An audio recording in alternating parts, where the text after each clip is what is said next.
children are a little bit more attractive when the parents are, I guess,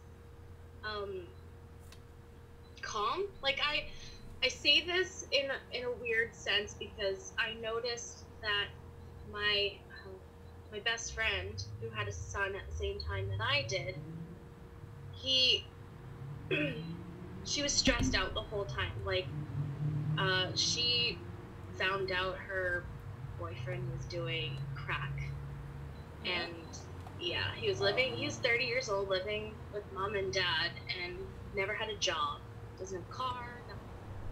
And she was on the fence on whether she wanted to keep Silas, and I was on the fence whether I wanted to keep Jax, because it was just a bad time, because I just gotten this job at a place called Magellan Vacations, and I didn't know if I was allowed to keep that job. If I went through with the pregnancy. And I had people at that establishment tell me that it doesn't matter what decision I made, because I told them that I was pregnant, and like within the first 3 weeks of getting this job. And basically what this job was, you sell 5-star hotel rooms to very wealthy people that use Magellan as like a vendor, for cheaper rates on these 5-star hotels. So places like the Satai, Trump, like the Gold Bullion Hotel.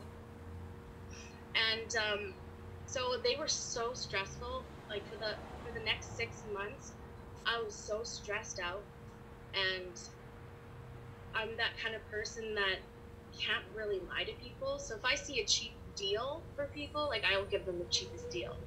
I have these quotas that I have to make, and sorry, I'm getting all worked up because it gets me mad because they really did me dirty, and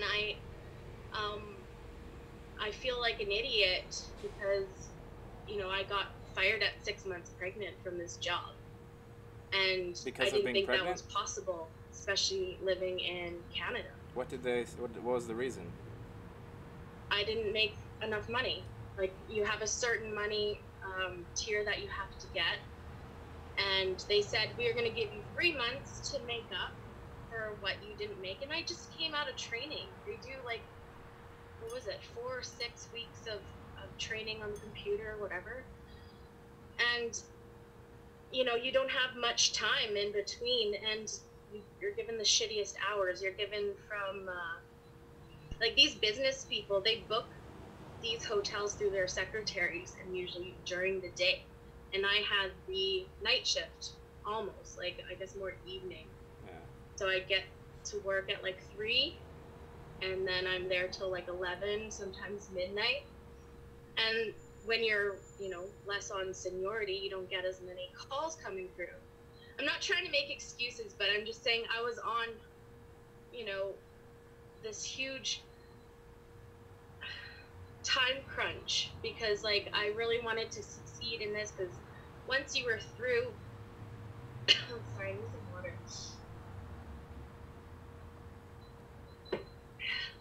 Once you were done the 6 months training, you got to go to these hotels. You got to stay there for a week or a couple of days. I can't remember what it was, but the incentive was really cool. Yeah.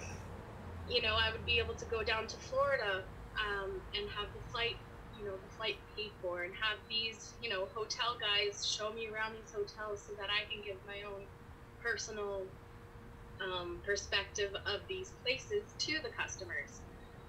And there were people making over $100,000 at this business that I got hired at, and I thought this was going to be my dream job, and I get to travel the world and stay in these beautiful places. But you got it before you were pregnant or after? What's that? You got the job before you were pregnant or after? I got pregnant really within the first 2 weeks of training. Okay, so the pregnancy wasn't factored in when you first got the job? No, not at all. Okay. So I was very conflicted. They told me I had 3 months to make up, and they cut me a month short. And they did that because if I would have been there for 1 more month, that means they were entitled to pay me maternity, and I'd have my job back after I get hired, right? So I went to human rights about all of this. I went to the labor board. Labor board said, you have to talk to human rights. This is not we can't do anything about it. I said, okay. I call human rights. They say, you have to remember exact names, dates, who said what. You have to have evidence, like the computers at the job. They literally escorted me out of the building when they fired me that day. Like, there was 8 of us that started out in training, and I was the second last to go. Out of the 8 people that they all got fired too. Really? And they do that because it's less money for them if only one person gets through, you know. And they're just basically making it really tough. They're kind of like they're just weeding out the pool, basically. Totally. Yeah. And you know, I was so stressed out the whole time. Like, I was crying because I wasn't, you know, making the money. I was sick all the time. I was running to the bathroom to throw up, like daily. What was your work before that, or what has your career path been? I've had so many jobs. I probably had over like 15 jobs, all just like retail stuff. Yeah. I worked at clothing stores. I've worked at as a secretary for car dealerships, or have you been? I've been a car rental agent before this job. Have you ever tried the college route or the professional type thing route? I did go to university for a semester. It didn't really work out. I wasn't doing very good in my courses, and the only things that I took was like anthropology, geography, and history from the 1500s. So I was more, I wanted to be a teacher, but there was money issue. Like, I couldn't really afford school. Yeah. And it just made more sense just to work. And I wasn't really confident in being a teacher because everyone's telling you that when you do become a teacher in Manitoba, most likely you have to move up north because that's where the jobs are. And you don't want to move up north. And work on the reserves. It's just not. What's your location in Canada? I'm in Winnipeg, Manitoba. Okay. So it's like right in the middle of Canada. Okay. So like I wasn't anywhere near you. Hudson's Bay connects to part of it. We're just above North Dakota. So like the U.S. border from where I live is about an hour and a half, maybe a little less. So an hour and a half north of North Dakota? Mm-hmm. Okay. And you've been in Canada your whole life? Yeah. Yeah. Have you visited here? I've been to California. I went in 2011 to, what was it, the Big Four in Indio. What's that? Indio, California. I don't know So the Big Four, which is like Metallica, Anthrax, music. Slayer, Megadeth. Okay. So we went to go see those bands. You're a metalhead? Are you a goth kid? What's that? Are you a goth kid? No. Well, No? I'm a little bit more of a punk rocker, but that was like Kelly wanted to go to the Big Four with his friend Eric. Uh-huh. And I was like, well, you're not leaving me behind. I don't really care to see a metal band, but like they bought these VIP tickets in the frickin' desert, and my cousin Neely lives in a little community called Wildemar. So I hadn't seen her since I was probably 3 years old. Her dad had actually died before she was born. He was working without safety glasses on, and he was using a grease gun, and somehow it backfired and went into his eye.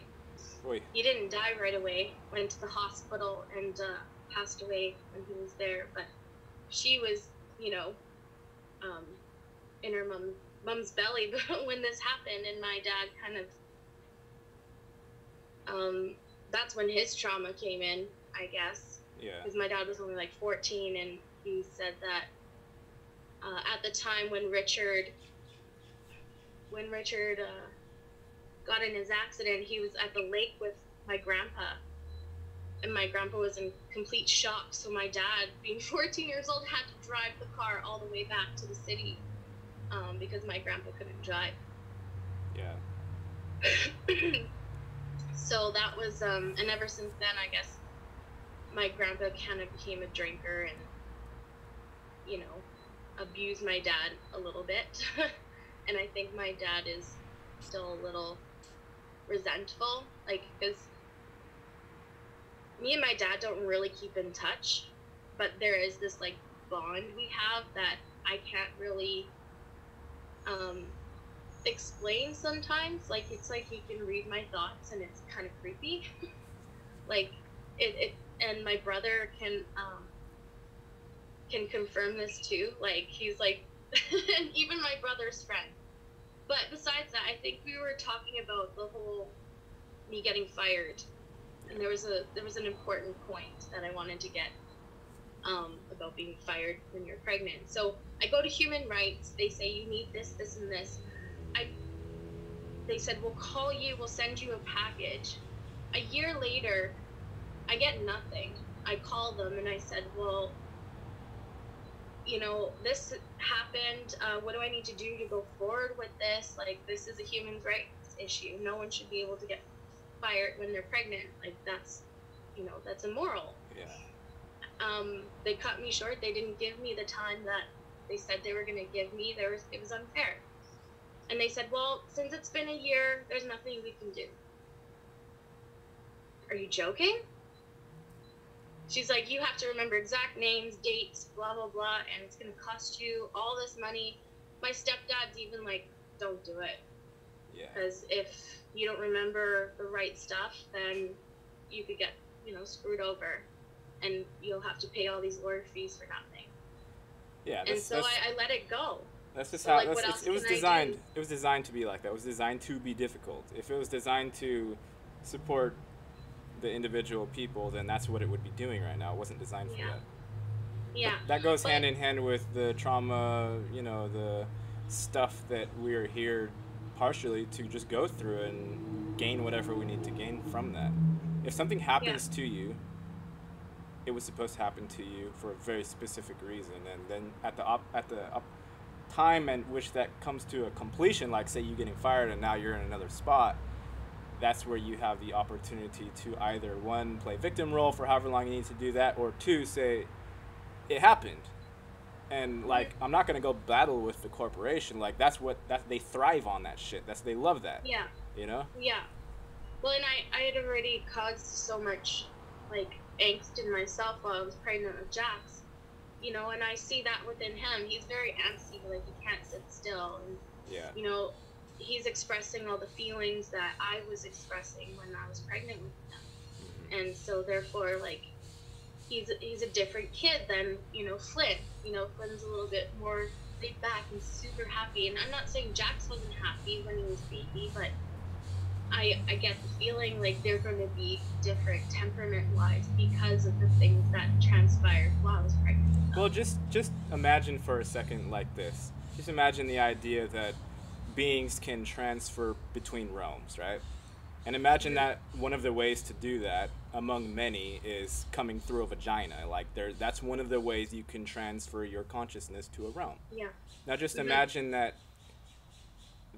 process is extremely physically painful because you're being constricted through the passage, and then you're also dealing with whatever emotional trauma the woman is going through at that time.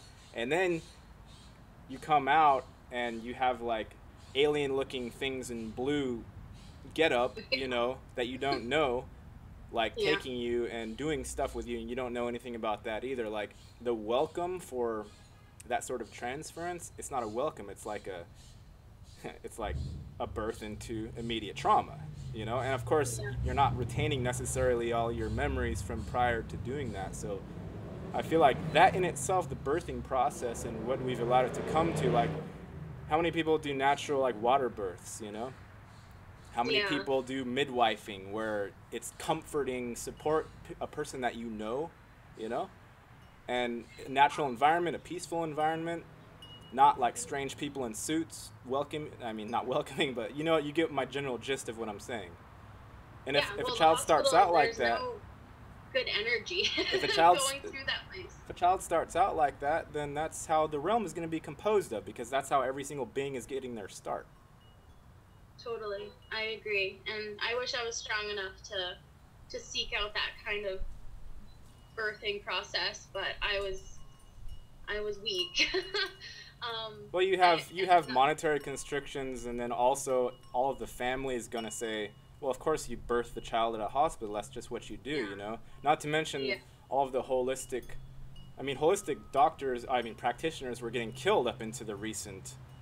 You've heard stories about like holistic practitioners getting mysterious deaths and things like there's an energy out there that doesn't want that type of No. birthing to happen. So you're not only battling with just your own inner uncertainty as to whether that's viable or not, you're also battling with the system itself saying, we don't want this. We want them coming in a traumatic way. Like, this is what's supposed to be happening. Yeah.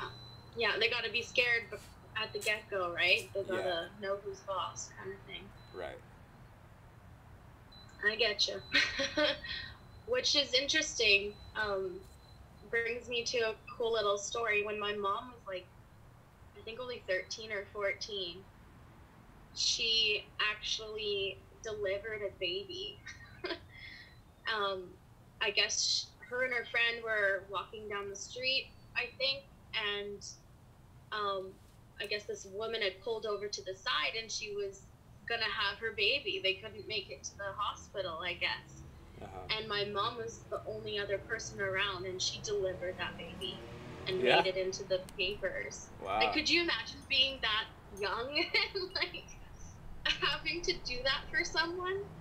And my mom wanted to be a nurse after that, but she never fulfilled that dream. She couldn't handle blood. I'm like, well, I can understand that. I can't really handle blood either, but it's her. How did that story play out afterward? Like, does your mom have connection with that child, or are you guys aware of how the child turned out? No idea. She hasn't said anything about it. That would be an interesting investigation. I've seen the newspaper clip of her and her friend. Yeah. And them talking about it in the story. Yeah. And another cool thing with my mom and my reality, and I've noticed this pattern. My mom's born on Mother's Day. Like, sometimes her birthday lands on Mother's Day. My dad's born the first day of fall. My mom's the same way as Mother's Day. I think. I'm trying to remember. Your mom? I have so many birth dates, it's hard for me to remember, but when's Mother's Day? My mom's... No, when is Mother's Day? Like what? Oh, like May 8th or 10th or something?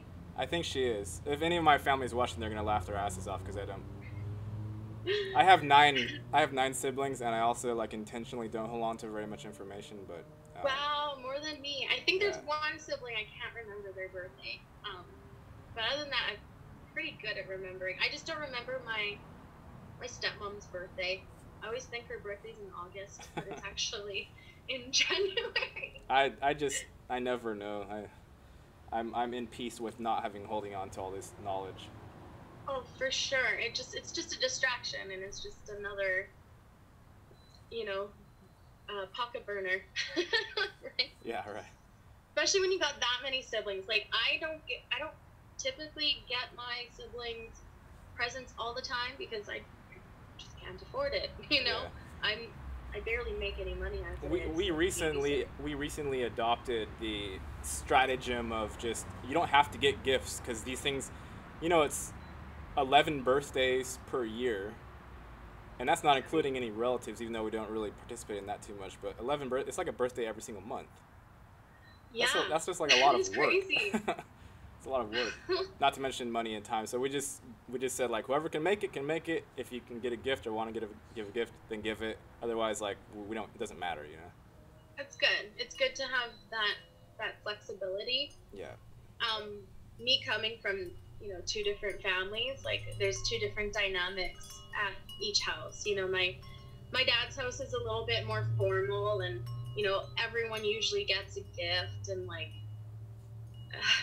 you know, I feel bad sometimes because there's family members that give me gifts, but ultimately, like, I don't really want to participate in these things because I see the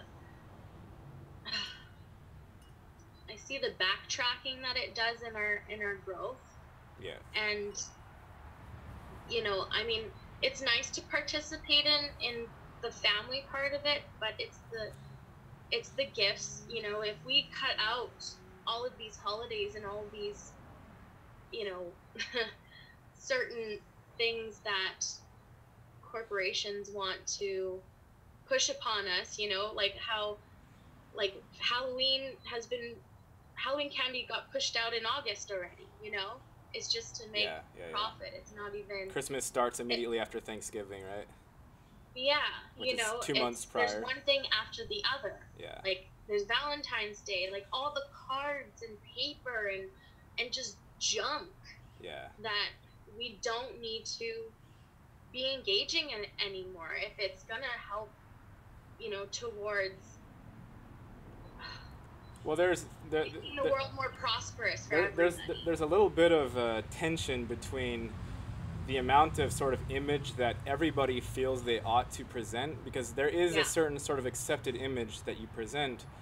Between that and what corporations have done with that, which is taken the balance out of the, you know, kind of right amount of image you ought to put into something. And they're saying you're supposed to feel love for somebody on February 14th, and you're supposed to get this exact gift, and if you don't love them. And people internalize that, and they feel like, if I'm not, you know, doing the thing on Valentine's Day, then that means I don't love you. And they've taken that whole idea and let it blow up. Like, I gotta do it this day, gotta do it that day, gotta do it President's Day, and then that just regiments out the mind. Yeah, and it just creates another outlet for them to siphon that negative loosh, right? And they don't even have, when people are in that fully, they don't have the awareness within themselves to recognize these synchronistic opportunities that come up with other individuals that you're genuinely connecting with. Just like a gift, you know, something that you feel compelled to give, and you don't know when that's going to pop up in you, right? You don't know how the circumstances are going to arrange themselves. If you're only on this like purely plastic image related thing, you don't even have room for those to pop up, let alone, you know, feel the confidence to give them. And the whole system does this whole backward thing where everyone's trapped within the image bullshit. And that's where it brought me back to what we were talking about earlier on the phone. Maybe I won't talk about it. you have to. I was gonna say, like, be mindful of talking about like people by name. I know you did a little bit, but that kind of can come back as well if people do find out about it and stuff. I'm not saying it's the end of the world, but just be mindful of it. Talk in generalities. That's kind of what I do. Totally.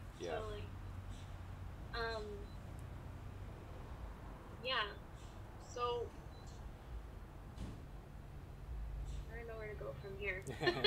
Well, you said talking about magic at the outset. Okay, yeah. So I have my own little anagram of what magic is, and I put this on a video a couple days ago. And I find it this is a very good exercise for anyone. So start off with your name, write it out, and I want you to put your own definition to what the G means about you. You know, it's your own exercise in how you see yourself. But in essence of that, it's what I did. I put the most magical word I could think of that started with that letter, and like with that an I S. think of myself. Yeah. So, for instance, I have it, and I wrote this like on our door. I wrote one for Kelly, and I wrote one for me. And so for me, I wrote down, instead of just one word, I wrote down 3 or 2, because it's just more powerful that way. But it's just to boost your confidence of, you know, a reminder of how powerful you are and what, you know, I have a memory problem, okay? I forget to tell myself that I'm awesome. So this is just an exercise That's to like gain your affirmations. It's confidence like a within yourself. unique way of affirmations, right? Yeah, like that. So, for instance, Sabrina, the S, is successful, sensual, serenity, right? That it just kind of rolls off. A, angelic aura. B, brilliant balance. Oh. R, reflective revealer. I, indigo intuitive.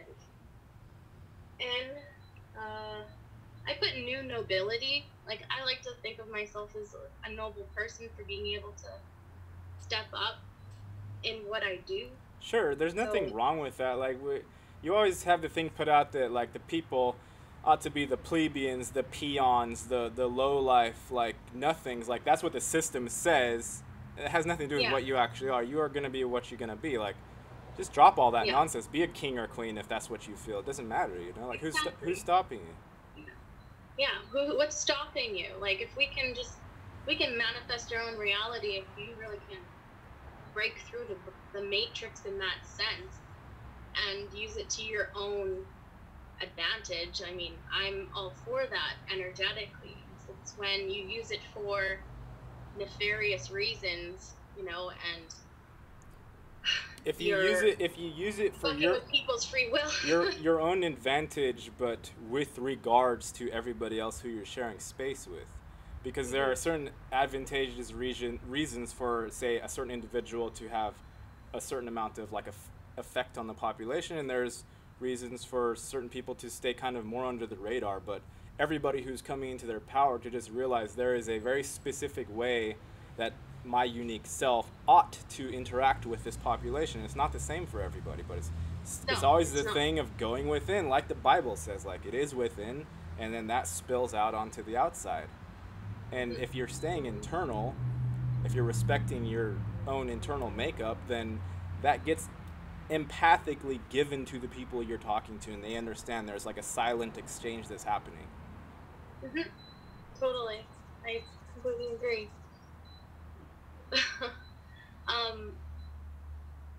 But yeah, so about the magic part, like, so I created this foundation for myself, and I grounded that idea. So what was the last one? Oh, the last one's my favorite. The A in my name, etheric artist of the air. I'm an air sign, so, you know, it's just it's a little reminder that, you know, what I say out loud using, like, my throat chakra, and that's where I'm strongest, is in my throat chakra, and I know that my words are rippling out. So it's just these cool little reminders. They're kind of like little gems that you can give to yourself. That's the way I see it. And so for magic, and it just can't, these kind of things just come to me in the weirdest ways, but they make sense. They always do.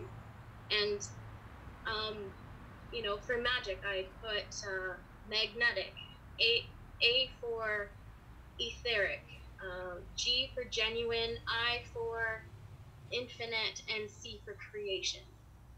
You know, so you put all that together, it's its own equation of that essence of that I just captured in that word. Yeah. And we can reprogram our realities doing this simple little task. You can write it down, you can say it out loud, but I've noticed a difference in my reality doing these kinds of things. Yeah. And I have a tie-in to what you're saying. As far as words and their power, like the spell casting power of words, right? Yeah. A lot of the words that we use are reversed. Like, their sort of deeper meaning is the reverse of what the superficial meaning is. Mm-hmm. For example, and I was talking with a friend about this a few days ago, the word release, right? We think it means to let go of or to push something away from us, but it actually means release. Like, what do you do when you lease an apartment? Yeah. You're binding yourself to that. You're taking it on again. Right. So when you say, I would like to release this thing, inside you think, oh, I'm giving it away, I'm pushing it away. But the deeper energetic meaning of that word, if you haven't sort of like rewritten the meaning of it for yourself, means I'm pulling it in. And that type of fuckery. It's It's the fuckery, surface basically. level of the meaning of these words that people get caught up on, and they don't realize they can just look deeper within it and make it how they want it to be. And then if you take that understanding and apply it to sort of negative entities or archontic type entities that would like to get manufactured consent, they can use that as a loophole. They can say, look, he wanted me. He said he wanted to release me. And as far as karmic accountability, they can use that, most likely. I'm not even saying I know that for sure, but it feels like something like that has been happening. Yeah, totally. They're fulfilling the law, like the higher law, but we don't know that we're just accepting it because of the spellcasting version of the word we're using. Yeah, creating barriers and borders all the time by what you say. You know, I try to emphasize to my kids that, you know, don't say I can't. Don't say I hate. Don't say, you know, all these constrictive things like, you know, I'm tired. Like, I tell my kid, like, be careful of what you say. He's only 5, but he's honestly grasping the concept of what I have to tell him. And I feel like there's just this teaching that kids aren't getting, you know, from people that I think is detrimental to their growth. You know, if we're going to continue in this society, they have to be aware. There has to be some kind of energetic defense against, you know, the system.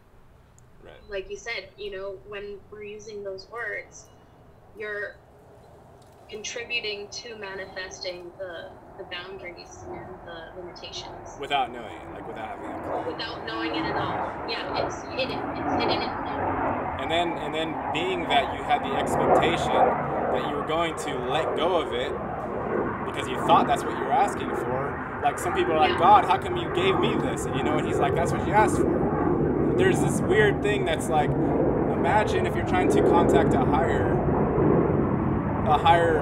thing, right? And the higher thing literally can't hear what you're saying, like that. Can't hear me, like I'm trying to say it. It's like, no, I can't hear you. I don't even know what you're trying to ask for, right? Yeah. So it's just a matter of understanding that even communicating with your divinity, your inner divinity, you're trying to use like this language thing that's so limiting even in using it in the first place. You have to dive deeper into what you're feeling within and express it as a whole, like with body motions, right? With the sounds around you. You're expressing everything as a unified totality rather than each individual word really meaning something. Because then if you let a slip with release, right? If I were to insert release into this conversation, you would understand that I meant let go. Yeah. Because it's taken in context with the rest of the flow of the words. Yeah. Or whatever invisible entity around at the time, you know, interprets that from that side of things, you know, from whatever parallel dimension that they're peeking through. And who knows how you appear to, say, the other side. Maybe you look like some weird caricature drawing, and they're like, I see that there's some consciousness operating inside this realm, but I don't really know how it's working. And they're working with the caricature drawing, and you're simply being yourself and outputting feelings and ideas. Yeah. Which brings me to an important topic. You know, when there are characters, you know, in like major TV shows or movies that get lots of attention, I have noticed that there are some people being featured in these shows that I feel like I'm connected to on a soul level. Like, it's as if it's my own magic mirror viewing into their current life, right? But it's an inverted mirror. So, in a sense, if people can think on that quantum level, it's possible that these guys are using certain people as dolls or pawns or whatever to be able to create a certain emotional output from a huge group of people, right? So, and therefore, if it's negative towards that person, or it's happy or whatever. There's, just think of this huge wave of emotion going towards the person that they've targeted to be like the centerpiece of their operation. Yeah. Okay. And if that is negative energy that's being pushed towards them because they're seeing some kind of evil that person did, that energy can affect them and they can release that loosh or whatever of stress or anger, you know, that it's scary. That's how they're playing this magical game, and it's in your very delicate feedback mechanism with the world that's outside you, because I've intimately explored the realm of having sort of instant manifestation and how that works out with accordance with what I really feel and want, as opposed to how it plays out, because that's the only way you can create hell realms, is if you're feeling like you don't want it, but it still is playing out anyway. That's the sort of manipulation that can happen on this feedback resonance. Even technological stuff can get involved in there, and it's like trying to read your forethought, you know, your precog ability, and then play off of that to create the distorted version. Yes, absolutely. I'm glad you're understanding what I'm saying. It's very subtle, and if you haven't been doing the work, you will go off into that, and that's the only way you're going to learn it. You'll get pulled into it, and if you don't know what's going on, that's even more confusing, because you get pulled into these rabbit holes, and you're not sure how you can get back up or get out of it, because you're not sure where the sources of this energy being thwarted towards you is coming from. And I guess there's so many distractions in this world that it's very well hidden, even though it's right there in front of you. Yeah. And I kind of get this feeling that it doesn't matter what we do, what we listen to, what we read, it's all meant to be, in a sense. Yeah. Because, I mean, I don't believe in fate, but I do believe in a sense of meaningful synchronicities in order for us to retain memories. And, you know, these memories are going to ripple out throughout time, you know, where we've been able to really anchor them. You know what? I have a problem with that word fate, and there's the only reason I have a problem with it is because it's connected directly into this idea of the accepted narrative of people's lives. Like when someone talks about their fate, what they're talking about is this whole accomplishments thing, right? That word accomplishments, success, those words have nothing to do with internal experience whatsoever. No. And even the idea of determinism, which is linked in with fate in some people's minds, right? Determinism to me just means you're porting your consciousness into a recording and living that out. Like there's no involvement in active like dancing around inside of your own life. There's just simply a pure observing of a recorded life. Like that's determinism to me. And fate and determinism both have nothing to do with the lived experience. They're just completely not even related. No. You're always here and now. You're always able to move some way or another. Like I can get up, I can sit down, do something different. Yeah, anything. Like there's so many options. You couldn't put into words a conversation that lasts 5 seconds. The depth of it, right? You know what I'm saying? Like you could try and write a novel of how all these feelings are interacting with the words and how the sounds are interacting with the feelings and the whole complexity of it. There's just no way you can do it. No, totally. Yeah, I don't like the word fate either. Because like I feel like I'm changing my trajectory all the time. Right. You know, I made this new pledge to myself that I'm gonna dance every day for a year. You know, for at least 15, 20 minutes. But I'm gonna go hard. Like I'm gonna go until I'm sweaty. Yeah. You know, so that I'm getting rid of whatever is holding on to or holding me back energetically. And I just feel so good when I dance. Like, I feel so good while I'm doing it and after. And it's almost like I kind of created my own, I want to say qigong, but it's not. But it's like a mixture of like belly dancing and like, you know, like that kind of arm movement, and it just feels so good to do. Yeah, it's just And flowing. It's the flowing of the movements and how they're interacting with each yeah, other, right? having no structure to it, and and just going with the music. And that's what I used to do when I was a kid. I remember dancing to the soundtrack Space Jam. I knew every single song on that album. And like, you know, to just silly things. And I just remember jumping off couches and just, you know, I remember that essence of myself when I was a kid. And I'm able to bring that out, you know, instantly. Yeah. Whenever I want to. And a lot of people can't do that. And it shouldn't be a hard thing. Because everybody is in the capitalistic mindset that says like you need to perform to a standard or something. And it's like the level of depth. Everyone's telling you to grow up, grow up, grow up. That's it. A real dance that somebody does that's truly like natural and organic, it can't even be applied as standard 2. It's that unique. So you're not going to even be in the world of competition even with yourself, because you already know you're so unique that each moment is new. You don't even need to record any of the moments.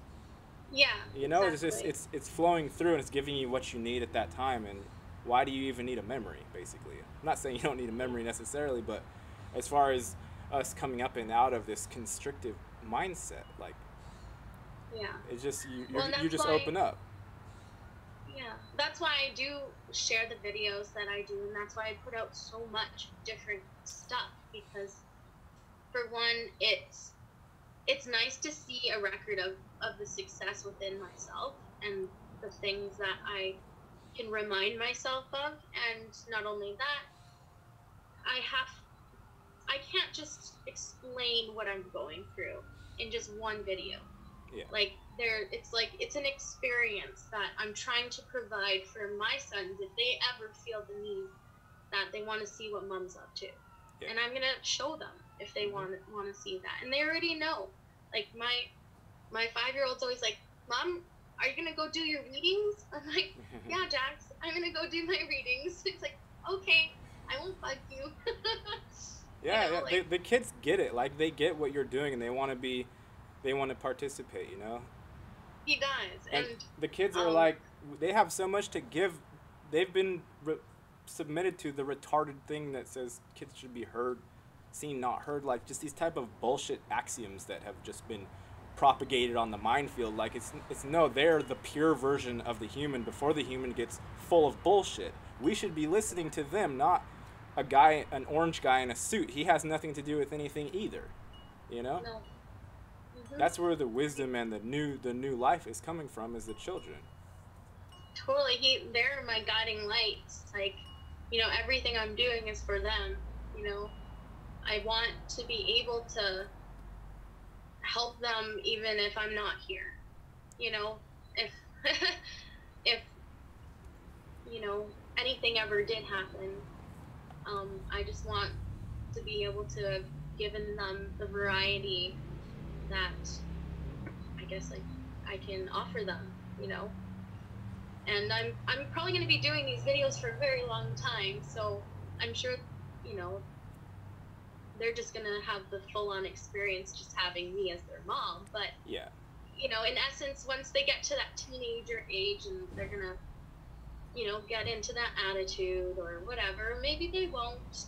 I have high hopes that I'm going to be able to raise my children in the best way possible, and that they're going to be, they already have all the tools that they need. Yeah, it's just a matter of being there for them, you know. Like, one of the main issues with children, especially like the baby boomer generation, because of all of these families that were in the military, and you know, the military teaches rigidity and control structure, so the parents weren't allowed to access their own inner state and their emotions, and therefore the child feels neglected. Even if the parent was around, there is just this air of neglect. Yeah. You know? Well, and I feel that too. You know, I feel that from my own parents. Like, I don't feel like my mom hugged me enough when I was a kid, you know? Like, I don't remember a lot of comfort coming from her, but that's just probably because, like, my dad, you know, did what he did, and it kind of hurt her, and I was, caught in the fray of that. It that whole replicates breakup. itself down the line until individuals wake up and then spread the antidote. Otherwise, it's just Yeah, it's a replication of trauma and passing the yeah, buck down the line and all of that. yeah. Like, I mean, I'm not Victim trying mentality. to manifest that situation. I'm just saying, like, I observe enough that I know where my parents went wrong Yeah. and how their reactions to things affected me, and I know, like, how I would do it differently, Well, if you are I was doing it put in differently, right? that situation. But You're currently doing it differently. yeah, I'm doing it way different, obviously. And my children are super happy. They smile every day. They're always super good. Like, Yeah. I mean, I have it pretty easy. Like, Trauma is not necessary. It's not like necessary to be alive does not mean to be in constant pain. That's another narrative that's out there no, that's bullshit. It's yeah, not there are some times during your life where you need pain, where you need to contemplate on suffering that you're going through. It's not supposed to be yeah. 99% painful. It just isn't. No, there has to be struggle. Yeah. Some, but not all. It's not supposed to be constant pain. No, no. And Just I carry that forward finally, and it will spread to the other people. yeah.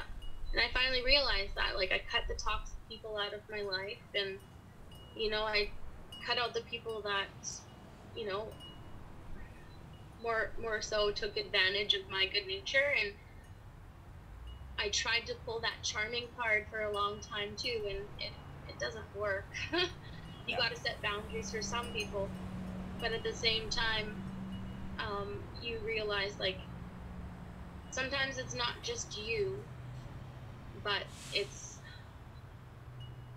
I don't want to say it's the other people either, but it's more like you got to be selective on how and who you exchange energy with. That's Yeah. all I'm trying to say. Like, Yeah. sometimes I don't have a choice because it's not the people that I'm inviting over, it's the people that, my significant other is inviting over into our home. Yeah. And I try to do as much, protection around the house. Like, I have, crystal quartz near the windows and doors, and, I've programmed them to do what I want them to do. And I saged the house for the first time in like 4 years. Really? And just recently, and maybe that's why I've been experiencing a little bit more paranormal activity. I kind of, ruffled some feathers Yeah, in the right, house. right. Somebody was setting up camp and stuff. Yeah, and I did feel this energy in the house when we moved in. I believe there was like a big breakup that happened here, but with the previous owners, and there was kids living here, and I think another person that was rooming. But the energy in this house, like, I knew it was the house for us, but I knew there was something kind of lingering here. And Yeah. I know there's so much activity in our basement in the corner next to the TV. I see orbs all the time, and I'm not afraid of them, but it's interesting to observe, like, the paranormal activity that does happen when you reach certain states and trances. And Kelly doesn't see them, but I do, or he doesn't admit that he sees them. But Everyone sees he's a also different. programmed a different way than I am. I think everyone sees a different version of the reality. Like I said on the phone call, like it's an intersecting of dimensions, and depending Yeah. on your frequency level, you can either maybe some people can just see ghosts floating around everywhere. Some people see orbs everywhere. Lauda sees the control structure, like in the beginning, like the whole architecture that the realm is laid on. She saw that for the longest time before she kind of integrated more fully into the experience, and it disappeared like it was supposed to be for everybody. So depending Yeah. on your level of, it's like wiping. It's like you have to be wiped down to seeing just the basic presentation and not like all of the everything that's flowing through it on different levels. Yeah. I know recently I've noticed something different in my vision. A couple weeks ago, I was just lying on the couch and I was looking up at the ceiling, and I just kind of, let my thoughts go, and I just kind of like kept my vision like I don't know, very straight, I guess, straight up. And then I noticed like I can see these green ripples, like, and it was weird, and they were vibrating. They were going like this, and I was like, this is bizarre. On the ceiling? Yeah, and it looked like the ceiling was moving, and then I saw it again at my mother-in-law's house, and I'm like, what is going on here? This is bizarre. Like, I feel like, you know, if this was a holographic thing, that's what it was doing. Like, I was seeing between the lines, and it was really weird. I think it did happen one more time when I was at home too. But I do see like when I look outside, if I'm outside and I look up, I can see like sparkles everywhere. Yeah. Tons of sparkles, and they're going whoosh, whoosh, whoosh, whoosh, whoosh, whoosh, like thousands and thousands. Maybe you're seeing the prana, like the light energy, the photon activity. Yeah, I'm seeing the photonic light, and I kind of think of them as fairies. But that's very well could be that too. But it's kind of interesting that I can observe that. And then I started to notice, like, throughout my awakening too, my skin, it's like, it's shiny. Like, I don't have any like makeup on or anything, and my arms are shining in the sun. You know, that the crystalline thing shit is coming out of my body. Yeah. You know, and I'm like, why am I sparkling? Why am I, you know, this? I'm not a vampire from Twilight. I think we come to see and feel more clearly that the body is literally porous to many types of energies, not just like physical food coming in and shit going out. Like, that's one super physical way of it happening, but your skin itself is porous, you know, your chakra system is porous, and most likely there are just things lodged up in there because we haven't really been paying attention to, like, our guest list and whatnot, you know what I'm saying? Yeah.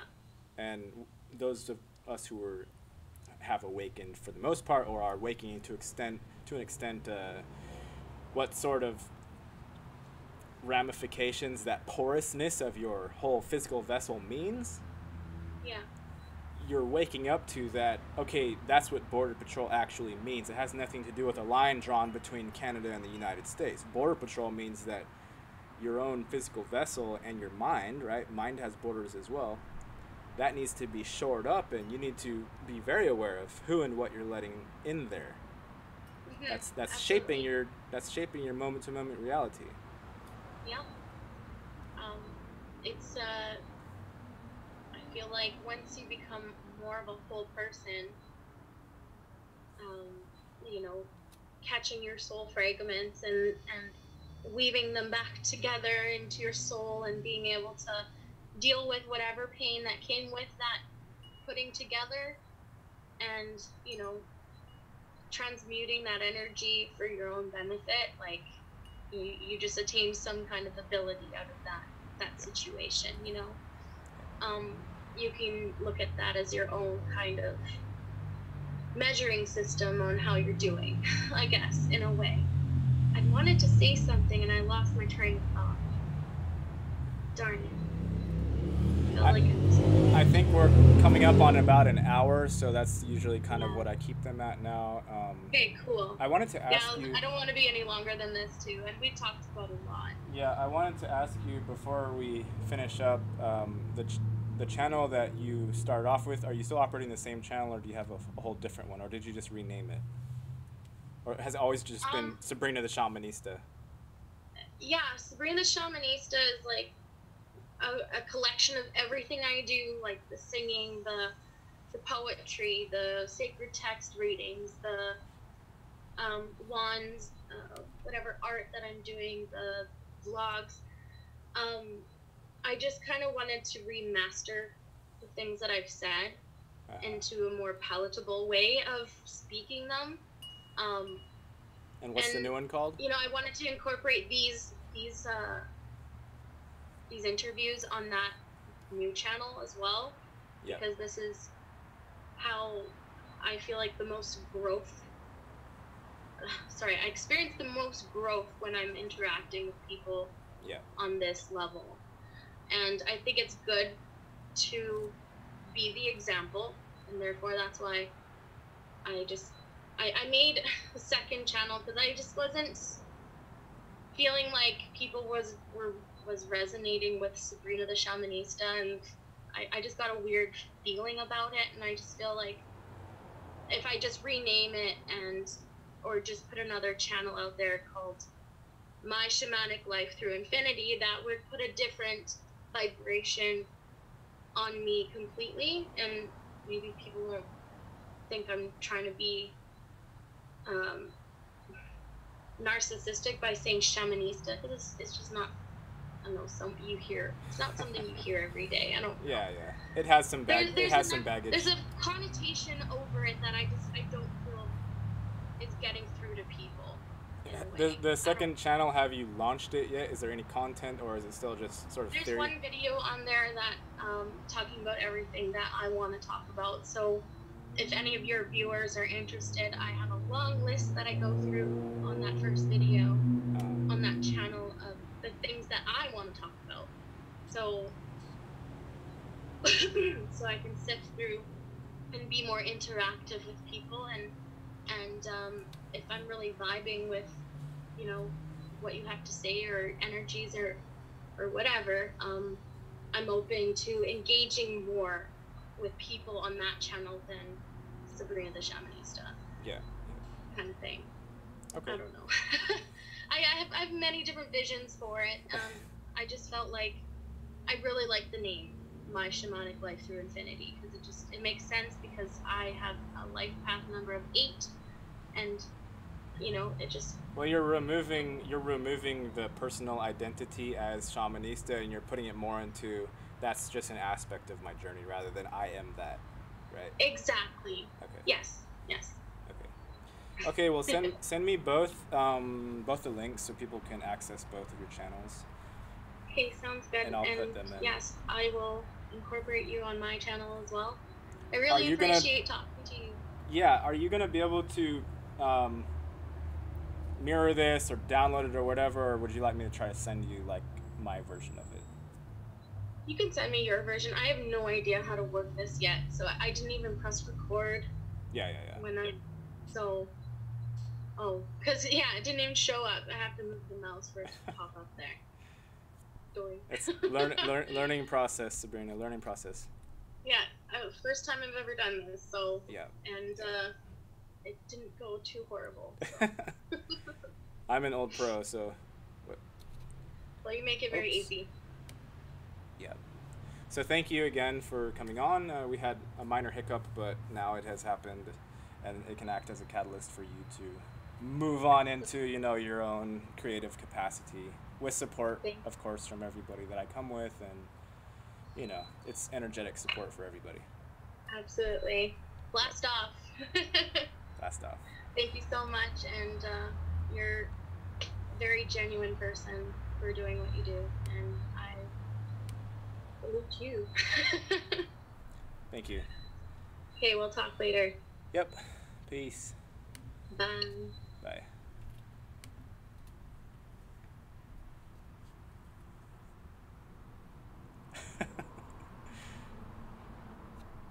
You can see the prefacing to this video. We just had it kind of fell through, so anyway, I'm just trying to excuse my lack of skills as an editor because I'm not going to remove this.